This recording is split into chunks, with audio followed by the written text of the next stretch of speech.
Hi, this is Marcos Nogueira with Live2Love, and today I want to talk to you about choices. That came about because I was watching that very interesting documentary from HBO called Heroin, Cape Cod, USA. And it's all over the US, but over here in Massachusetts, where we are located, the heroin epidemic has really been devastating a lot of lives. So I was watching that documentary, and in it, there was one of the girls that they were interviewing. She was asked, how did it all start? How did you become an addict? And she says, well, when I was 16, I was over a friend's house in a party. That was the first time that I ever experimented with heroin. I got addicted that night. By the time you're watching this documentary, she is 23 years old. She's living by herself. She's working on the side as a stripper. And here's a spoiler alert, because you only find this out at the end of the documentary. So if you want to watch it and you don't want to know, go watch it and you can come back to listen to us. But at the end, it says that she died of an overdose about 3 months, if I'm not mistaken, after this documentary was recorded. And it impacts you because, you're hopeful that these people are going to be able to overcome their addiction. And some are, but she in particular wasn't able to. And I was thinking about, what could she have done that would have prevented her from reaching to that level, reaching that point? I was thinking back to that night where she decided to go to a party where she maybe didn't think that anything was going to happen. But when the opportunity came for her to choose to do heroin for the very first time, perhaps had she made a different choice, the ending would have been different of her life story.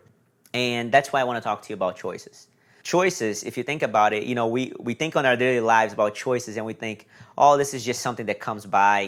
We all know choices are important. But when you stop to truly analyze how important the power of a choice is, it can take you back.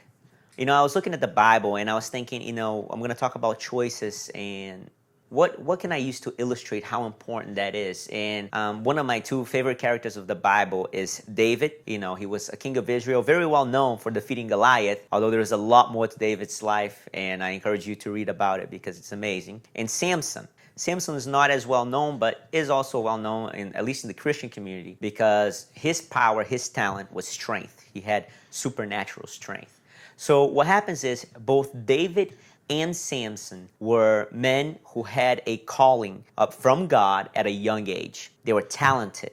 David was great in battle. He was a king, but in battle, God blessed him and he could overcome many armies, with strategies. And he was just good at the sword. That's the truth. And he loved God with all his heart. And he served God. Although he made mistakes in his life, although there were choices he made where he could have made them differently, still, in the end, David was a man who loved God with all his heart. And Samson, on the other hand, Samson was a man that time and time again, you see throughout his life, he gives in to his desires. And his desires speak more loudly than the love he has for God. And you see Samson giving himself to Delilah. And that's how you probably know Delilah cut his hair and he lost his strength and all of that. And it's in the book of Judges. You're welcome to read it. But in the end, right, in the end of their lives. So remember, both these men started out with amazing talents, amazing gifts, called by God. But both of them made different choices along their lives. And Samson, who made terrible choices over and over again, at the end of his life, he was caught by the enemy, he was blinded, and he died fighting the enemy, but he died with it. He basically committed suicide by his own strength. He was able to take down a lot of people, but he died in the end as a slave and blinded, while David died as a king of Israel. So the importance here is to focus on the choices that are given to us at the time of our lives, wherever we may be. Now, when we're young, and we deal with a lot of this in human trafficking, because we see young women time and time again saying that a man came up to them and offered them something they never had. Perhaps it was love, perhaps it was self-esteem, perhaps it was care, right? And they make a choice right there, even though they know that something might not seem too good about this, might not seem comfortable about this, or deep down they know it's not the right choice. They choose to fill that gap, that emotional gap, with something that's only temporary. Look, I believe that all of us, we have a void inside of us that only God can fill, right? So we have young women who instead of making the right choice and the right decision to grasp on to something that is eternal, something that is good, they will grasp on to something that is just temporary, and often they get taken advantage of, and we see this time and time again. So we want to encourage you, if you're watching this video, to think about the choices that you are making, the choices that you are faced with, and truly analyze and put thought into it, because your tomorrow is simply the result of the choices you make today. And we can see that in the Bible. We can see God teaches us that through the life of Samson and David.